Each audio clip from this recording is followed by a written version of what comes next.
আমার সাথে পড়ুন, লিল্লাহি মা ফিস সামাওয়াতি ওয়া মা ফিল আরদ ওয়া ইন তুবদু মা ফি আনফুসিকুম আও তুখফুহু ইউহাসিবকুম বিহিল্লাহ فيغفر لمن يشاء ويعذب من يشاء والله على كل شيء قدير سبحان الله সূরাতুল বাকারার শেষ 5টি আয়াতের মধ্যে শেষ 5টি আয়াতের শুরু থেকে মহান আল্লাহ সুবহানাহু ওয়া তাআলার পরিচয়ও পাওয়া যায়।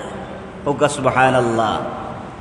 এই যে সূরাতুল বাকারার শেষ 5টি আয়াত, প্রিয় নবী সাল্লাল্লাহু আলাইহি ওয়াসাল্লাম বলতেছেন, যে ব্যক্তি সূরাতুল বাকারার 5টি আয়াত পড়বে, বাড়ির মধ্যে পড়বে, ঘরের মধ্যে পড়বে, ওই ব্যক্তির বাড়িকে, ওই ব্যক্তির ঘরকে মহান আল্লাহ সুবহানাহু ওয়া তাআলা জিন্নাতের ওয়াসওয়াসি থেকে মুক্ত দান করবেন।